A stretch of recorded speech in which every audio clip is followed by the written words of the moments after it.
हम आज का वचन जो पाया जाता है वो लूका उसका 10वां अध्याय उसकी 7वें आयत पर ध्यान करेंगे। और जहाँ पर इस तरह से लिखा है, उसी घर में रहो और जो कुछ तुम्हें मिले उस वही खाओ और पियो, क्योंकि मजदूर को उसकी मजदूरी मिलनी चाहिए।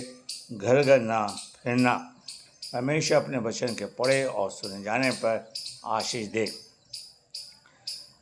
जो लूका चेलों का चेला है और वो हमें यीशु मसीह की आत्मिक शिक्षा के बारे में लिखता है और कहता है कि यहाँ पर एक बताता है कि प्रभु कहते हैं उसी घर में जाओ। प्रभु यीशु मसीह ने अपने चेलों को भेजा और कहा तुम जाकर प्रभु का प्रचार करना।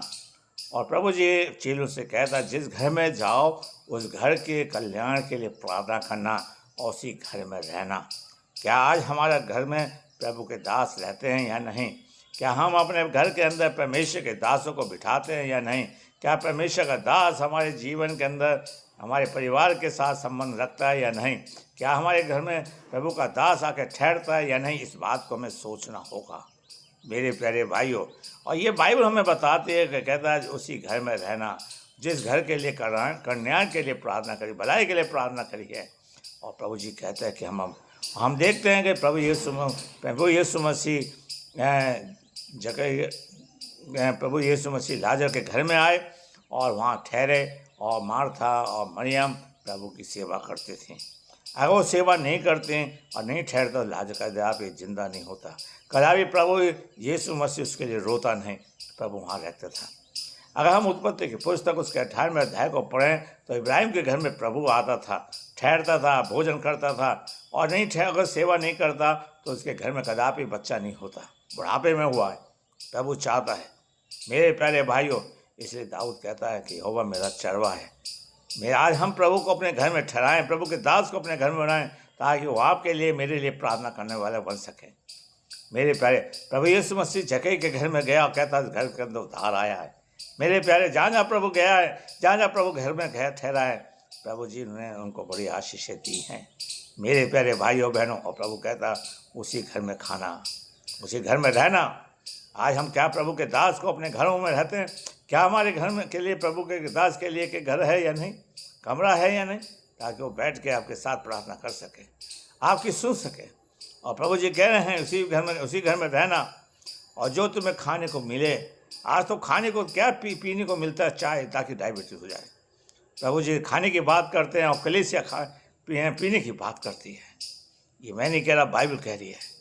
आप सीखिए, मैं सीखिए। ये आत्मिक शिक्षा है। कलीसिया को फिर से उस पर आना होगा, कलीसिया को सीखना होगा। और प्रभु कहता है अपने दास को ठहराइए। और प्रभु यीशु मसीह कहता है जब मैं परदेसी था तूने मुझे अपने घर में नहीं ठहराया, मैं भूखा था तूने मुझे रोटी नहीं दी, मैं प्यासा था तुमने मुझे पानी नहीं पिलाया, मैं नंगा था तुमने।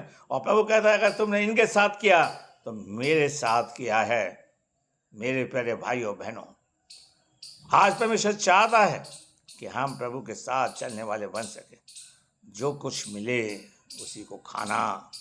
आज हम प्रभु, अब ये नहीं कि बचा कुचा खिला दो, आप जो ताज़ा ताज़ा बनाया उसे खिलाइए। हमें उत्पत्ति की पुस्तक उसके 18वें अध्याय का इब्राहिम का उदाहरण।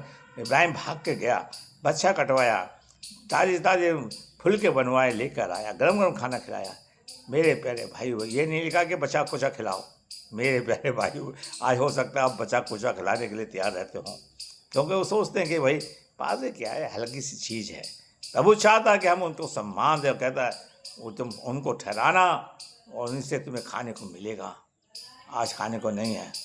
आगे हम देखते हैं प्रभु जी कहते हैं तुम्हें मजदूरी भी मिलेगी।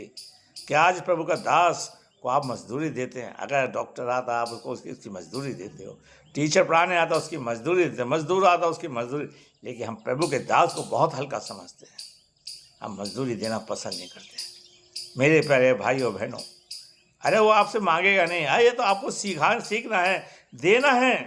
यह प्रभु का वचन बताता है आपके घर से वो खाली हाथ ना चला जाए।